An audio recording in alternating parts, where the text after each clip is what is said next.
इसीलिए तो हम भी आ गए यार। देवघर लगा है गजबे नजारा, देखने आया है दुनिया सारा।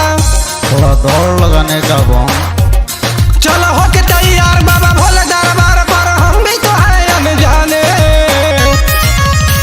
भोले के दीवाने, भोले के दीवाने, भोले के दीवाने, भोले के दीवाने।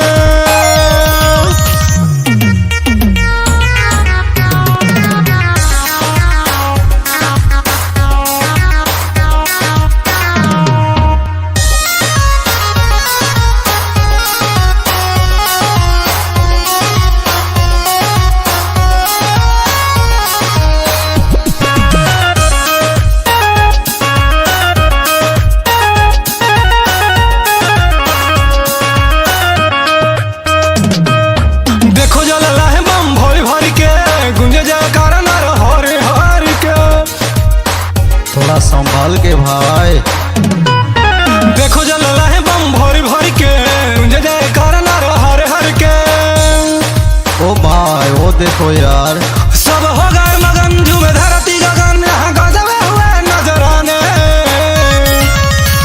भोले के दीवाने, भोले के दीवाने, भोले के दीवाने, भोले के दीवाने।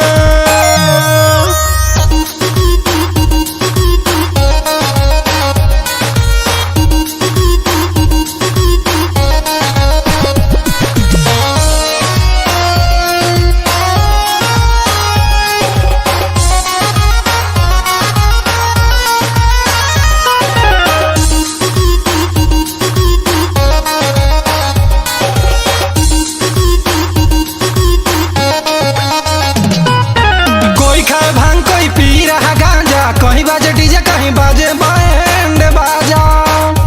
यहाँ तो बहुत मजा आ रहा है यार।